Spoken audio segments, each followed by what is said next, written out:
Hi there, folks. This is Movie Irv, and today we're going to talk about the Oscars. We're going to have our final picks for the award ceremony, and we're going to talk about some other pertinent questions that have come up about the Oscar show, the annual Oscar show. And joining me today are Brian Burkhart and Mark Wildfewer. They're two experts, movie experts, who know everything about the Oscars. They've seen the movies, and they're my compadres here at Movies Unlimited. So let's get right into it. Why don't we? The first award category that we're going to cover are the Best Supporting Actor. And nominated in that category are Christian Bale for The Fighter, John Hawkes for Winter's Bone, Jeremy Renner for The Town, Mark Ruffalo for The Kids Are All Right, and Jeffrey Rush for The King's Speech. Brian? As much as I like to see John Hawkes win for Winter's Bone, because he's been a character actor, he's been really great for a lot of years and a lot of stuff, I think they're going to give it to Christian Bale. He was electrifying in The Fighter, really good, and that's who's going to win. And Mark, how about you? Yeah, this is a showcase role for Christian Bale. I mean, it's really, he's not the focal character, but he's always on your mind when you see him. You can't take your eyes off him. However, and I think he's going to win. However, Jeffrey Rush could pull an upset. People love The King's Speech, and he's really like the alter ego of the Colin Firth character. I mean, they work in concert with each other, and so there could be a surprise. There's always one surprise in the Oscars. It may be in that category, but I'm going to stick with Christian Bale as the winner. Okay, interesting stuff, and I have to agree with both of you. I think it's going to be Christian Bale's year. This movie shows what he can do in a serious, dramatic role, and I think he's going to win easily. The second category we're going to hit right now is the Best Actress in a Supporting Role, and the nominees are Amy Adams for The Fighter, Helena Bonham Carter for The King's Speech, Melissa Leo for The Fighter, Haley Steinfeld for True Grit, and Jackie Weaver for Animal Kingdom. Mark, where are you going on this category? In this category, I think Melissa Leo will be the winner. It's the second year in a row, interestingly enough, that we have a domineering mother from hell, kind of, as Monique was the favorite and the winner last year. We have a similar character this year. There's no physical abuse, but there is some mental abuse going on in this role. Right. My personal preference would be Amy Adams, because I think she's playing a character far removed from herself. It's a stretch for her, and I think she's terrific in the movie. However, in the last act, she doesn't really have a whole lot to do. So I think Melissa Leo will be the winner. She's been nominated before, just a few years back, and I think she'll take home the award. And how about you, Brian? Melissa Leo for The Fighter again. She's been a really good actress for a long time. She was nominated a couple years ago for Best Actress for Frozen River. So I think they just feel it's her time, and she's going to get it. Possible split of the vote between the two fighter actresses with Amy Adams and Melissa Leo. If that happens, I guess possible Helena Bonham Carter for The King's Speech. So you're both going for the veteran actress Melissa Leo, who was nominated a few years ago for Best Actress in Frozen River. I actually think this is going to go in the other direction, and Haley Steinfeld from True Grit is going to win this award. And I will tell you why, because she was the leading actress actually in the film. She had more screen time than even Jeff Bridges, who was nominated for Best Actor. Yes, she is a youngster. This is her first nomination, but I have a feeling they're going to give it to her, and this could be one of the surprises of the evening. And now let's move on to the writing awards. First, the adapted screenplay. The nominees are 127 Hours, Danny Boyle and Simon Beaufoy. The Social Network, Aaron Sorkin. Toy Story 3, Michael Arndt. True Grit, the Coen Brothers. And Winter's Bone, Deborah Granick. Brian, your choice here? This category is a slam dunk for The Social Network and Aaron Sorkin. He's pretty much run the table of every award show, the end of year, and it's the one category. It's no doubt about it. It's going to The Social Network. I agree with Brian. I think Aaron Sorkin will be the winner. However, that movie has kind of dropped off. I think the momentum is certainly against it. But while I think that Aaron Sorkin will win, I wouldn't be shocked if Toy Story 3 took the award. It's an emotionally satisfying film. It's the ending of a great trilogy. But again, as Brian said, I'm going to stick with Aaron Sorkin. He's won all the late year awards for this in this category, and although that happened last year with Up in the Air, and we had an upset on Oscar night, the screenplay for Precious won. So again, could happen, but I'm going to stick with Aaron Sorkin. It's a dialogue-driven film, and it's you really have to listen to every word, and so I'll stick with Sorkin. Well, I think it's going to be 3 for 3. I think Aaron Sorkin is going to win this. It is a dialogue-driven film, and I think Aaron Sorkin has a impressive body of work behind him, and The Social Network will get the win for this, and Aaron Sorkin will win. He's a big name in Hollywood, and even if people didn't love the film, which most people did, they point to his screenplay right at the top of their review or their estimation of the film. Now for the original screenplay, the nominees are Another Year, Mike Leigh, The Fighter, which would be Scott Silver, Paul Tamsi, and Eric Johnson, Inception, Christopher Nolan, The Kids Are All Right, Lisa Cholodenko, and Stuart Blumberg, and The King's Speech, written by David Seidler. What do you think, Mark? The King's Speech will win in this category. The movie is loved by the audiences. Has historical relevance and significance, and even though I think it's kind of a bit of a paint-by-numbers history lesson, I have no doubt it's going to win in this category. And Brian? With the original screenplay, I'm going with The King's Speech. It's been the favorite for a lot of awards. It received 12 nominations, so while I'd love to see Inception win, because I think that was the most original screenplay of the year, I think it's going to go for The King's Speech. Even though it's almost an adapted screenplay since it's based on true events and a lot of historical record in the screenplay, but I still think the Academy is going to go with the more traditional approach. Yep, I agree. The King's Speech is going to win. First of all, there's a great personal story here. David Seidler, who wrote the film, also had a problem with his speech, and he overcame it. And I just think that this is one of those elegant, historically accurate screenplays that Hollywood loves, and I think Seidler will win this as well. Now we go to the 5th category, which will be the foreign film category. There's some wild cards often here, and the nominees are Beautiful from Mexico, Dogtooth from Greece, In a Better World from Denmark, Incendies from Canada, and Outside the Law. And Mark, you're the expert on Algerian film. Why don't you comment on this particular category? Well, I haven't seen all of them, to be honest. As you said, there's always a lot of surprises in this category, for the main reason being that the Academy members have to see these films, whereas in the general vote, they can just vote without having seen films, which seems a bit unfair. But in this category, you have to have seen the films to vote on the films. I guess the movie that is most recognizable is Beautiful because of the nominee for Javier Bardem.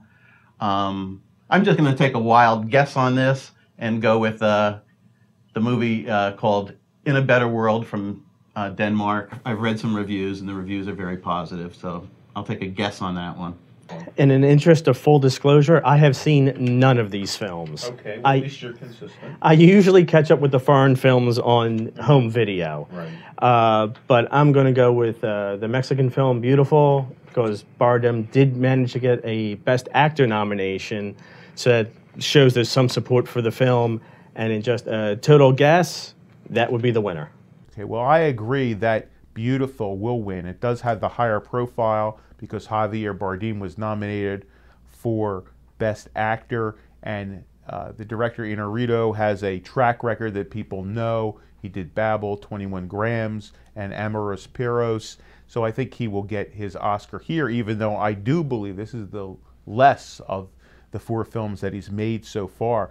What surprises me is that Dogtooth even got in here, the film from Greece. It's a really unsettling film, sort of a horror film, and I just can't see that winning, although I admire this branch of the Academy for giving it some recognition.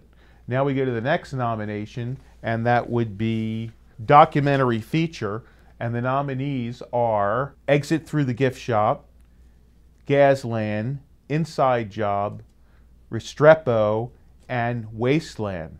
As much as I would like to see Exit through the gift shop win, just to see what the street artist Banksy will do with his acceptance speech, if he's going to show up, if he shows up in a gorilla mask, if he sends a Native American up to accept it, who knows what could happen. But that film really isn't a documentary, I feel. I feel it's very manipulated. It's almost a fictional film. It's more of a prank than a documentary. So I'm going to go with Inside Job. It's about the financial crisis, very timely about what's going on now. So I think that's what's going to get the Academy Award. Well, I think you have two social problems movies in this category. Gasland, which is a very interesting, eye-opening film about drilling in the United States. That could possibly win, but I think Inside Job is more likely the winner. As Brian said, there's a lot of relevance with the financial crisis. It's on everybody's mind. It's a very well-done film. And I'm going to predict that will win. Yeah, well, I'm going to go with Inside Job as well. I think what people like about this film, and it is pretty popular for documentary, is that it takes something that's very complicated, the financial ruin of this country and what happens with the banks and all the finances, and it makes it easy for people to understand. It doesn't necessarily simplify. You do have to put some time and effort into watching this film, but it really kind of registers, no pun intended, with people watching the movie. And this is a case in this category where the most popular film, which would have been Waiting for Superman, didn't even get nominated. So it's hard to tell. Often a dark horse comes in there, but I think Inside Job will take this one. Now for our next nomination, or our next nominated films, would be the animated feature category, and they would be only 3 this year. I don't understand how this works, but the 3 films are How to Train Your Dragon, The Illusionist, and Toy Story 3. Mark, what are your feelings on this category? Well, The Illusionist is a very beautifully drawn, original piece of work, but there's no doubt in this category that Toy Story 3 will be the winner. It's a summation of a terrific trilogy and a very emotional, very moving film. It's also nominated for Best Picture. So, as was Up last year, and it was the eventual winner in this category. The same thing's going to happen again. Pixar can do no wrong, and Toy Story 3 will be the winner. This award should just be renamed the Pixar Award. They win it every year, deservingly so. They make great product, but Toy Story 3, it's just a juggernaut of the year.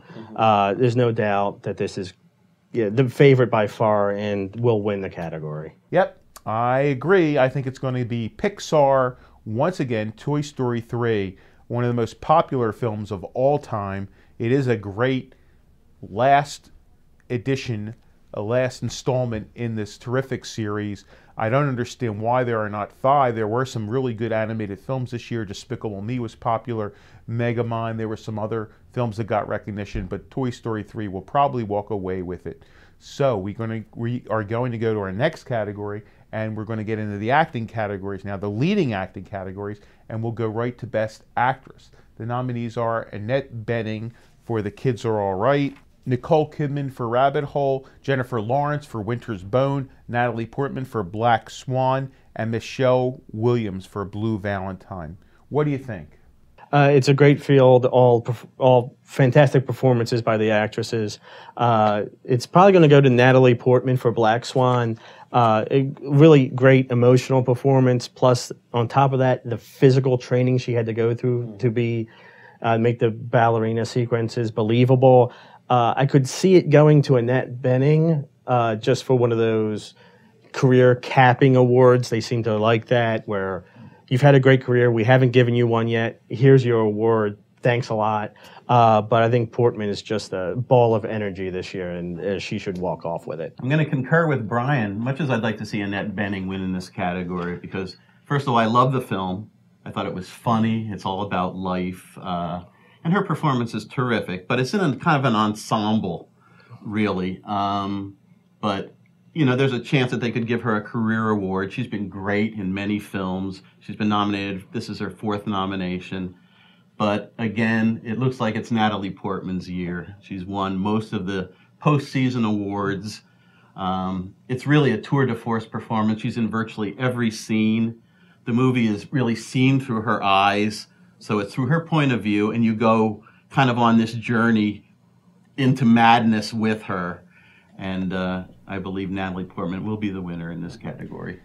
Yeah, it's 3 for 3. I think Natalie Portman's going to win this. It sort of reminds me of Robert De Niro when he made Raging Bull.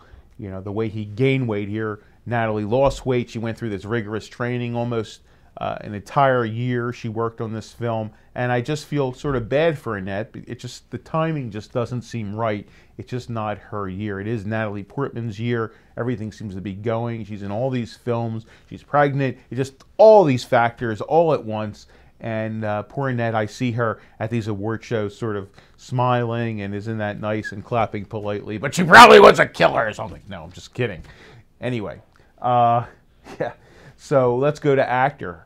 Javier Bardem for Beautiful, Jeff Bridges for True Grit, Jesse Eisenberg for The Social Network, Colin Firth for The King's Speech, and James Franco, who's going to be co-hosting the award presentation for 127 hours. Where are you with this one? Well, not since General George C. Scott addressed the troops as George S. Patton have we had such a slam dunk winner. Colin Firth is the clear winner in this category.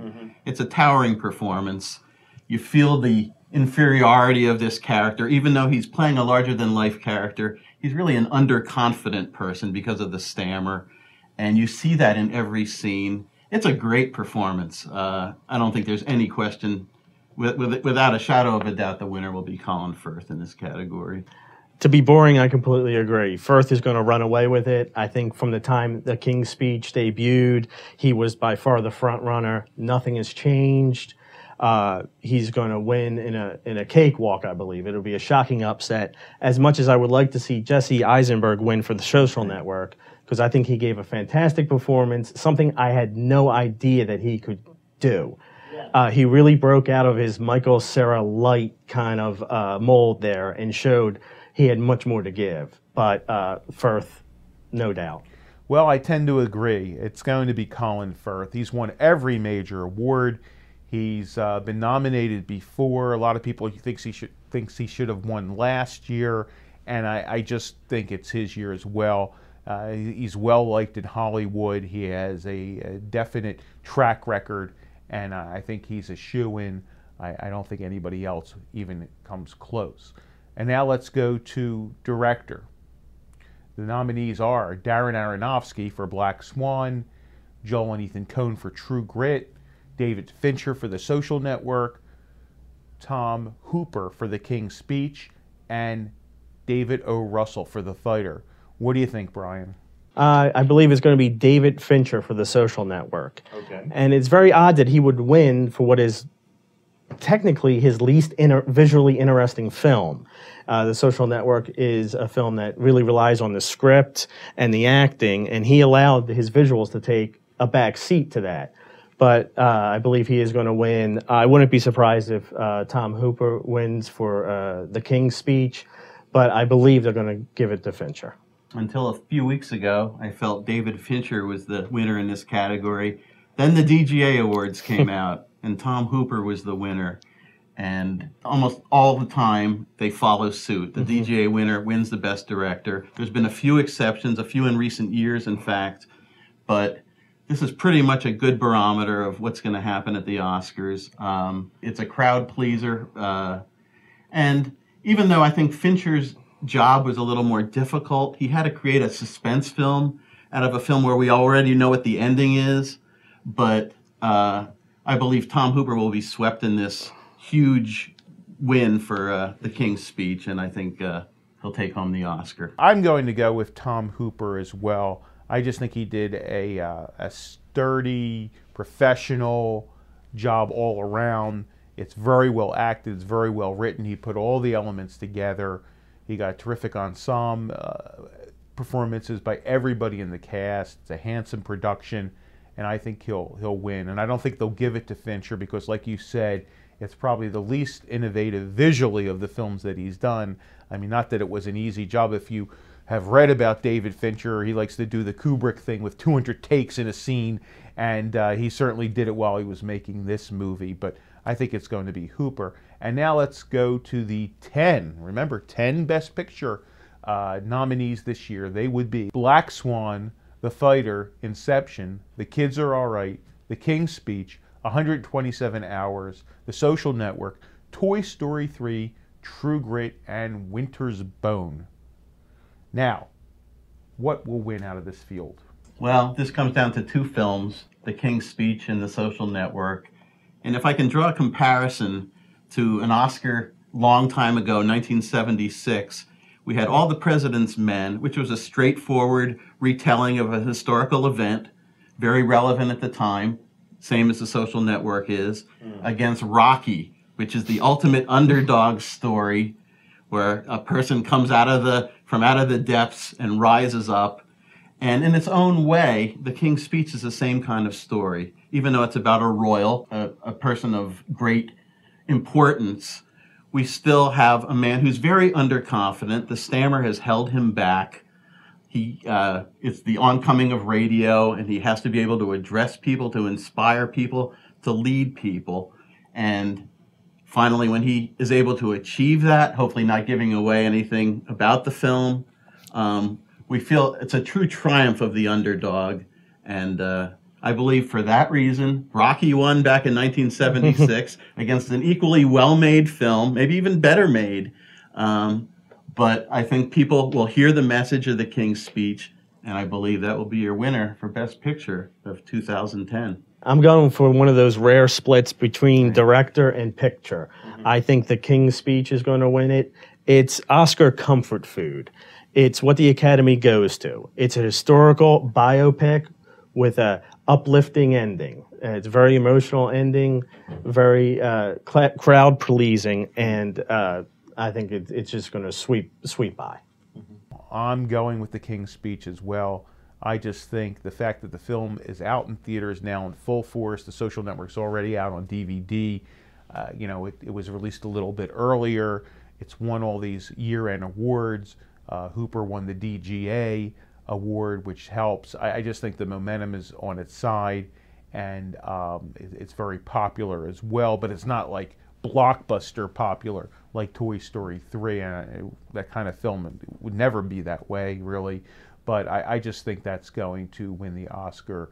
And, if you asked me a few weeks ago, I might have still stuck with Social Network, but it will be The King's Speech. So let's talk about now some questions that have come up over the last couple months about the Oscar presentation, the Oscar awards, the Oscar show. And the first question I have is, does this format with 10 Best Picture nominees, is that help? Does it hurt? What do you think of the way this works? It's the second year they've done it. They used to do it years ago, and they brought it back. Mark? I think it really dilutes the field, and it eliminates any suspense that might exist when the nominations are coming out. For example, would Toy Story 3 have made the final 5? I mean, in my mind, it should have. It's a terrific film. But when you expand to 10, there's no suspense whatsoever. And movies that did not pull a Best Directing nod have virtually no chance of winning the Best Picture award. So to me, it dilutes the whole field.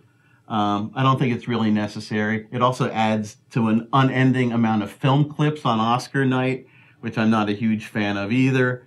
And I would have preferred that they had stuck to just the 5 nominees. It's a sham. You can pretty much look at the list of nominees and know 7 films have no chance of winning whatsoever. Right. It would be nice if they would give more smaller films the slot, like Winter's Bone this year, maybe some smaller films, but it's just so the biggest film of the year, such as Inception, can be nominated so they can get the ratings. I believe 2 of the biggest ratings Oscar telecasts were when Titanic and Lord of the Rings Return of the King were up. And the year Dark Knight didn't get a nomination, they felt that affected the ratings. Yeah, it's definitely a backlash against Dark Knight. Yeah. And also, back in 1996, 4 of the 5 nominees were indie films, when you had Fargo, Shine, The English Patient, so forth. That was the lowest rated Oscar show in recent history, because people weren't embracing those films particularly. They were art house films for the most part, if you will. And I think that's a large reason. I think the reason's twofold. I think that's part of it. and the backlash, the Dark Knight backlash Yeah. that you spoke of, Irv, I think plays a large role in that they want to bring the more commercial and viable films into the field. But again, it eliminates any suspense. I just don't think it works. Yeah. Well, I think that as far as I'm concerned, the films where the directors were nominated, the 5 directors, you can just sort of cross everything out. Those are going to be the 5 films in contention. The other 5 are just sort of thrown in there. Not that they're bad films, but I don't think they have a shot. I mean, that would really be an upset. I'm glad that a film like Winter's Bone, because I think it's one of the best films of the year, got in there. And it has urged people to go out and rent it or find the film. But, you know, it really hasn't helped the other films. I mean, Toy Story 3 doesn't need any help. You know, the other movies here were popular anyway. Inception, you know, had already made its money, so it really didn't help them. Next question I have is, what changes would you make in the ceremony, in the presentation, in the broadcast? What do you think? Well, the one change I would like to see is to bring back the honorary Oscars. I think it's very unfair that somebody like Roger Corman gets his honorary Oscar, and it's at a dinner before the actual telecast. He doesn't get to give a speech on the actual Oscar telecast. And I know they did it for time reasons, and they're very concerned about how long the show runs. Most people I talk to, why don't you watch it? It's too long. So a hard choice would be to maybe give out the technical awards a couple days before. Something like visual effects, it's a great award. There's people deserve to be recognized. But visual effects are done by a team of hundreds of people at computers, not just the 3 guys who get to give up a speech. And those guys, usually only one of them gets to give the speech anyway. So some of the more technical awards, eliminate those, bring back the honorary Oscar. And like you said, Mark, if they would cut the list of nominees back to 5, they would save at least 10 minutes of film clips a night. I would love to see what Brian said, to have the craft awards, the technical and craft awards, pared down, you know, maybe done off screen, but that's never going to happen. They've been talking about it for years. The guilds won't allow it. They want their equal time, and it certainly would eliminate a lot of awards that people aren't particularly interested in, and but I just don't see it ever happening. So I think it's probably business as usual. I think things will pretty much remain the same. Actually, my favorite show of recent years was the Hugh Jackman year, which I think was about 2 years ago. And they did a lot of stagings, sort of more like the Tony Awards. And I found it very entertaining. And it's entertaining for the people that are actually there. And it's entertaining for the people that are viewing at home. And I thought they were innovative that year. So I kind of like that. But again, they're pretty much going to go by the past template, I think, and things will pretty much remain the same. Well, they both have terrific points. One of the things I think should be changed is the speeches. There are no more speeches, and to me, those are often the most spontaneous parts of the award show. I'm not saying that people have to thank everybody in their lives and their aunts and their uncles, but there's no element of surprise here, and often that would come in the speeches, whether somebody had accepted for somebody else or there was a political statement. You have zero or close to zero chance of that happening now. So I say put the speeches back in. The British Film Academy Awards have them. It's always interesting to see. And think of it, if you were up there for your big moment and you had a chance to win your Oscar and you got up there and you said thank you, and all of a sudden the music would start playing, how upset you would be. So I feel bad for these people. Maybe you can cut stuff off from the other part of the show, as you had mentioned, or keep the film clips down to a minimum and give people a chance to talk.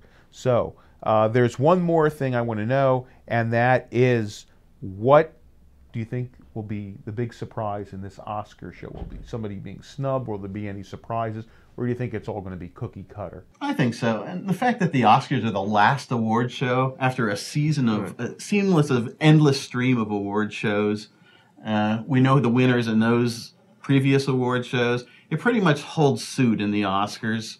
So I don't think there's usually a lot of surprises, especially in the acting categories. You'll have a rare upset, but for the most part, the favorites going in are the eventual winners, and that's likely to happen again. And the upsets that usually do happen, it's usually into the supporting categories. Right. It's not in the best actor or actress or picture. Like you said, it's the final award show, and by that point, we know who the favorites are. We pretty much know who's going to win, and it's boring, especially this year. I can't remember a year where it seems we have so many favorites, so many who seem to be shoo-ins. That although you're picking for a split in the director, that could be kind of a surprise. It's a little bit, but it's not a major surprise. Ground shaking.